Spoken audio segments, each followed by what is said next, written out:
A música na antiguidade. A antiguidade, ela foi um período da história que se estendeu desde a invenção da escrita, que aconteceu mais ou menos em 4000 a.C., até o final do Império Romano do Ocidente, que foi em 476 depois de Cristo. Os povos que fizeram parte da antiguidade foram os sumérios, babilônios e assírios, lá na Mesopotâmia, que hoje é o Iraque. Os hebreus e os fenícios, que ocupavam uma pequena faixa de terra nas margens do Mediterrâneo Oriental, que hoje é a região de Israel, do Líbano e da Síria. Os egípcios, que ficavam às margens do rio Nilo, hoje lá é o Egito. Os medos e os persas, que ficavam no que é hoje o Irã. Os chineses, que ficavam na região entre o Mar Oriental e o deserto de Gobi. A Mongólia e também as montanhas do Tibete, que hoje é a atual China. Os gregos, que é onde hoje é a Grécia, e os romanos, que é hoje a Itália, a região ali é a Itália. Além desses povos que eu acabei de falar, também fizeram parte da antiguidade os árabes, os hindus, os japoneses, os celtas, os etruscos, os eslavos, os visigodos, os ostrogodos, os anglos, os saxões e alguns outros. A antiguidade, ela foi um período muito importante na história porque ela marcou o início da formação dos estados com um certo grau ali de nacionalidade e é uma coisa que não acontecia na pré-história. Outro aspecto importante também foi a estruturação de algumas religiões, por exemplo, o confucionismo, o budismo, o judaísmo e o cristianismo. Foi na antiguidade que a humanidade conheceu a escrita, que foi uma coisa que revolucionou o desenvolvimento social, político, econômico, cultural de todas essas civilizações antigas que se tornaram agora avançadas. Dessa forma, se a gente for comparar a pré-história com a antiguidade vai trazer muito mais provas e muito mais provas concretas sobre a vida artística dessas civilizações. Os fatos artísticos que aconteceram, as coisas artísticas que foram acontecendo durante esses períodos, eles foram documentados por meio da escrita em placas de argila ou papiros, além de eles estarem sido representados em outras formas artísticas, como por exemplo os baixos relevos, as pinturas, as esculturas e também a existência dos instrumentos musicais de cada povo. Apesar de ter tudo isso de evidência, a gente sabe que muitos documentos foram destruídos com o tempo e que hoje a gente tem só uma interpretação que acaba sendo meio incerta ainda, porque os textos são fragmentados, né? Eles também não têm uma data correta ou uma data certa.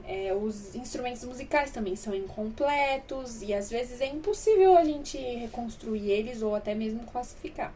Além do que as representações gráficas, as pinturas, as esculturas, elas nem sempre são realistas. Sobre a compreensão da música no geral nessa época, apesar da gente ter um grande avanço tecnológico dessas civilizações, a música continuou com um caráter assim místico. Isso significa que essa tradição lá da pré-história de cultivar a música para agradar os deuses ou a natureza, e que era totalmente ligada ao culto, ao místico, ao sagrado, continuou viva entre os povos da antiguidade. Só muito mais tarde começou a nascer a cultura clássica na Grécia, é que a música começou a deixar de ser mística para se tornar uma expressão estética. A gente sabe pouco como era a música na antiguidade. A gente pode se perguntar como que a música dessas antigas civilizações soava, como que os povos tratavam os instrumentos musicais, que sons que eles produziam.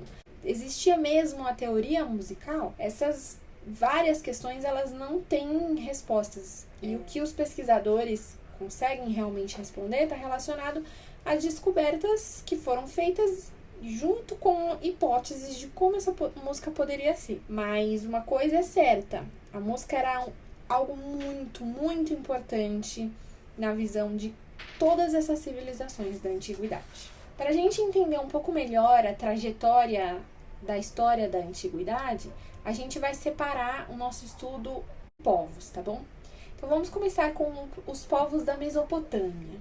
Eu vou falar principalmente da arte, tá bom? A gente não vai ficar aqui falando sobre os aspectos políticos e sociais. Apesar de eles refletidos na arte, a gente não vai ficar falando muito sobre eles, para também não ficar muito longo, tá bom? Mas, os povos da Mesopotâmia. Na arquitetura, apesar dela ser bem desenvolvida, ela não se comparava à arquitetura egípcia, por exemplo, mas os povos da Mesopotâmia, eles inovaram na arquitetura porque eles usavam os arcos nas construções. A pintura também era em murais e ela só existia em função da arquitetura. Então, a pintura só era usada dentro dos prédios mesopotâmicos. Com relação à escultura, os mesopotâmicos, eles faziam estátuas e o baixo relevo, e eles usavam essa arte como decoração para os palácios e para os templos. Além dos sumérios terem inventado a escrita cuneiforme, a gente também pode destacar como um grande marco da literatura deles o mito da criação e a epopeia de Gilgamesh, que conta a história de um herói que sobreviveu a um dilúvio. Agora sobre os sumérios. Eles que criaram a escrita cuneiforme e eles marcavam essa escrita em placas de argila. Esse método, inclusive, foi muito usado pelos povos da Mesopotâmia. Eles também desenvolveram os zigurates, que são construções em formato de pirâmides que serviam como local de armazenamento de produtos agrícolas ou como templos religiosos também. Agora sobre os babilônios. O principal imperador da Babilônia foi o Nabucodonosor, que mandou construir os jardins suspensos da Babilônia e a Torre de Babel, que tinha mais de 90 metros de altura. Sobre os assírios, o seu principal rei foi o Assurbanipal, que apesar de ter sido um grande guerreiro, ele era muito interessado pela ciência, pela literatura, e ele fundou a Biblioteca Real de Assurbanipal em Nínive, com obras todas escritas em linguagem cuneiforme. Agora vamos para os hebreus e fenícios. Os hebreus, primeiramente.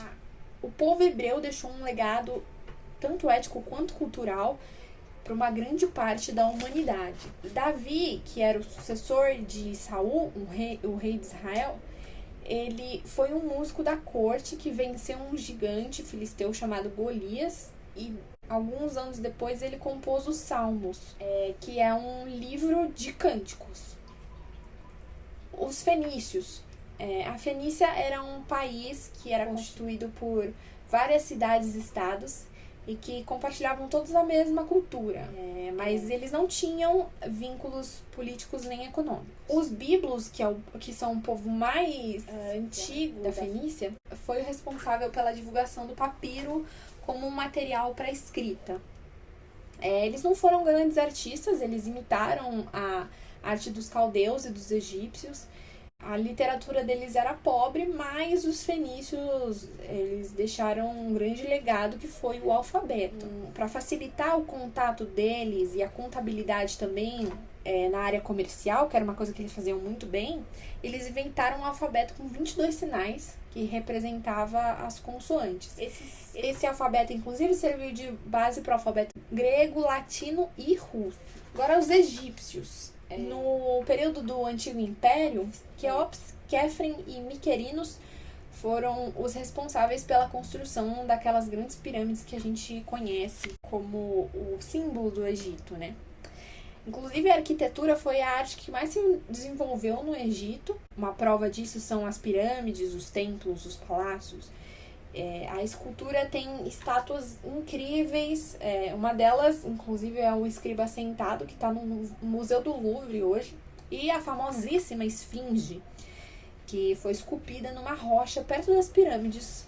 Agora, na pintura, os egípcios, eles retratavam os humanos com as pernas e a cabeça de perfil, e o tronco era para frente. Esse tipo de representação de pintura a gente conhece como frontalidade, e é uma característica da arte egípcia, tanto para a escultura como para a pintura. Agora, os medos e os persas. A arte persa, ela recebeu uma grande influência dos egípcios, dos babilônios, dos hititas e dos assírios. e a arquitetura foi a manifestação artística mais importante do povo persa. Eles construíram palácios em Passárgada, em Persépolis. A escultura também lembrava muito a dos assírios, principalmente as estátuas de touros alados, que são os lamassus. Agora os chineses. Os chineses eles se destacaram na arquitetura, com seus templos, os palácios e os pagodes também. Na escultura, a gente lembra bastante dos ídolos gigantescos que eles têm. E na pintura, que era cultivada desde os primórdios da civilização chinesa, e era sempre a representação da natureza. A literatura também era bastante variada, tinha muitos poemas, dramas, novelas, histórias. E a civilização chinesa deixou várias contribuições para o Ocidente, por exemplo, fundamentos de filosofia, da arte, da poesia. Os gregos. A arquitetura e a escultura foram as duas coisas que revelaram assim todo o esplendor do talento artístico dos gregos.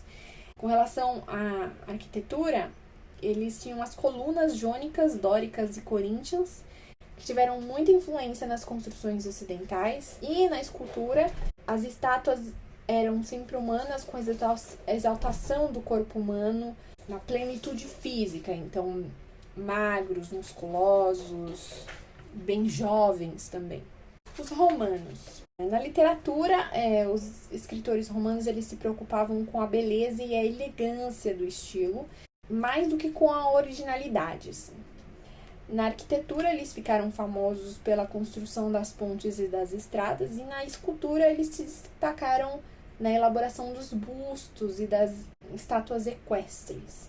Enquanto os gregos eles buscavam reproduzir aquele humano ideal, os romanos estavam mais preocupados em mostrar a realidade de forma mais fiel possível. Agora sim, nós vamos para a música dos povos mesopotâmicos. Nós sabemos que os povos mesopotâmicos, eles mantinham contato com a música e com toda a arte, sempre relacionada com a magia, porque foram encontradas gravuras e inscrições em templos e túmulos egípcios e mesopotâmicos também, em monumentos da civilização assírio-babilônica, afrescos, ornamentações que foram encontradas em vasos, em ânforas. Em todos esses lugares eram sempre representados muitas cenas de interpretações musicais. É assim que a gente sabe que eles tinham esse relacionamento com a música. Inclusive, a Mesopotâmia, ela tinha uma posição central. Então, ela influenciou muitos povos vizinhos.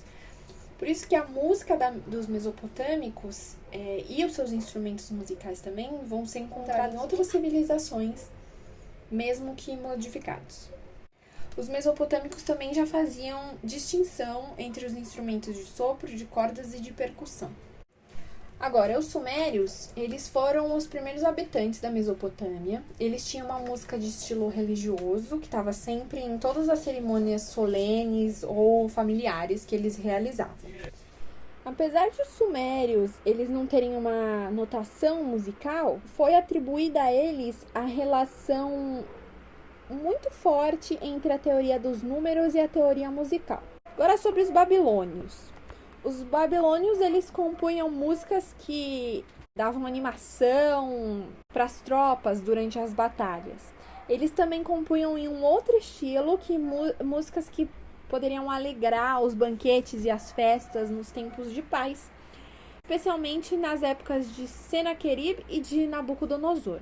Foram encontradas, inclusive, 3 tábuas babilônicas que são de mais ou menos 18 a 15 a.C., que demonstram que eles tinham uma teoria musical muito elaborada. Essas tábuas, que eram cuneiformes, elas revelaram um método de afinação da lira cítara de 9 cordas, que nos permitiu estabelecer uma teoria da escala babilônica, que seria uma escala diatônica de 7 sons, que era uma novidade para a época, já que o normal entre os povos da antiguidade era a escala pentatônica de 5 sons. Agora sobre os assírios. Os assírios, como os babilônicos, eles tinham a música num alto grau de consideração. Existem documentos deixados por eles que narraram sobre a função social dessa prática musical, que era muito importante para esse povo, que era símbolo de poder, de respeito, de vitória. Depois dos reis e dos deuses, os músicos que eram os mais reverenciados, e eles estavam hierarquicamente antes dos sábios. Os assírios, eles eram muito desumanos com seus conquistados, mas nos massacres que eles realizavam, depois da conquista dos povos, os músicos eram poupados pelo exército e eram levados para Nínive, junto com o restante do butim, que era o produto adquirido na caça, no roubo. Era muito provável que na Síria os ricos tivessem uma orquestra de 150 mulheres, entre elas cantoras e instrumentistas. Agora vamos falar sobre a música dos hebreus e dos fenícios, começando pelos hebreus. Os hebreus, eles sempre tiveram contato com a música. Em algumas escavações arqueológicas foi descoberto que no túmulo do príncipe Shenenhotep, que viveu no reinado do faraó Sesostris II, algumas gravuras feitas por artistas da época que representavam famílias semitas, famílias do povo hebreu, levando todos os seus pertences, inclusive seus instrumentos musicais. Um detalhe dessa gravura, inclusive, mostra um homem tocando uma lira de 8 cordas. Só depois que os hebreus saíram do Egito, saída feita por Moisés, mais ou menos em 1300 a.C., que a música hebreia começou a ter mais desenvolvimento. Mesmo depois de ter sofrido a influência de outros povos, especialmente dos árabes, a música hebraica, ela se consolidou com características próprias mesmo, possuindo um caráter religioso, guerreiro, festivo e também de lamentação. A Bíblia é a principal fonte documental sobre a música hebreia. Inclusive, no primeiro livro de Moisés, por exemplo, o nome Jubal é citado como o pai dos executantes de harpa e de flauta. Inclusive, foi com o rei Davi, que também era um poeta, músico, compositor, que a música do povo hebreu, principalmente a sagrada, atingiu seu nível máximo. Mais ou menos 4.000 levitas, que eram os músicos dos 38.000 que pertenciam ao reino, tinham a música como profissão. Davi, inclusive, tinha costume de convocar os melhores instrumentistas do reino para, em praça pública, tocar para o povo as melhores músicas do repertório. Nessas ocasiões, não eram muito raras as formações de coros com mais de 1.000 vozes. Ainda nessa época, a música instrumental e as formas vocais do canto foram se desenvolvendo e levaram aos Salmos de Davi. A maioria dos salmos, inclusive, apesar de ele prezarem mais pela forma vocal, ele vem com a inscrição que é a seguinte: para ser acompanhado ao som de cordas ou outro instrumento, como por exemplo no Salmo 4. Sem dúvida nenhuma, nenhum dos povos da antiguidade foi mais dedicado à música do que os hebreus. Tanto que, em documentos dos egípcios e dos mesopotâmicos, de mais ou menos 1200 a.C., a gente consegue encontrar a presença dos músicos e dos instrumentos hebraicos. Então, esses músicos eram também famosos entre as regiões ali do Rio Nilo, do Rio Tigre, Eufrates. Agora, sobre os fenícios. Sobre a música dos fenícios, a gente sabe pouca coisa. As únicas notícias que a gente tem são as que vieram de inscrições nos documentos da civilização assírio-babilônica, na época de Senaqueribe e de Nabucodonosor também, que vão nos mostrar algumas cenas dos fenícios cultuando a música com uma combinação de instrumentos bem típica da época, que é a flauta dupla, a lira e o tambor. Os fenícios, eles são considerados, apesar disso, os inventores de alguns instrumentos musicais, como por exemplo a flauta dupla. Agora, a música do povo egípcio. A civilização do Egito, ela povoava ali as margens do rio Nilo com um grande desenvolvimento artístico. Os egípcios, eles foram, junto com os povos assírios e os fenícios, um dos primeiros povos a desenvolver a escrita. Descobertas arqueológicas nos apresentam várias inscrições em pirâmides, em templos, em túmulos, em mosaicos, murais, objetos, textos, baixos relevos, diversas coisas que demonstram a atividade musical que era frequente nesse povo e também a grande diversidade dos instrumentos musicais que eles tinham.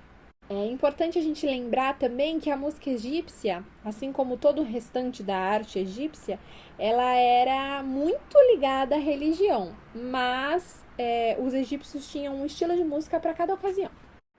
Sobre a música dos medos e dos persas. A única informação que a gente tem sobre a cultura musical medo-persa foi que esse povo uniu toda a música e instrumentos musicais dos egípcios e dos mesopotâmicos, especialmente os assírios e os babilônios. É isso que mostra as esculturas e as pinturas que existem dos monumentos e dos templos persas, que representa, acima de tudo, a grande riqueza de instrumentos musicais. Agora sobre a música dos chineses. Os chineses, eles já tinham a música como uma coisa muito importante na cultura deles e eles já tinham até um sistema musical que já era bem estruturado. Inclusive, o Ling Luen, que foi um grande sábio chinês, ele estudou sobre os sons harmônicos da natureza e sobre vibração, e ele fez todo um estudo sobre isso.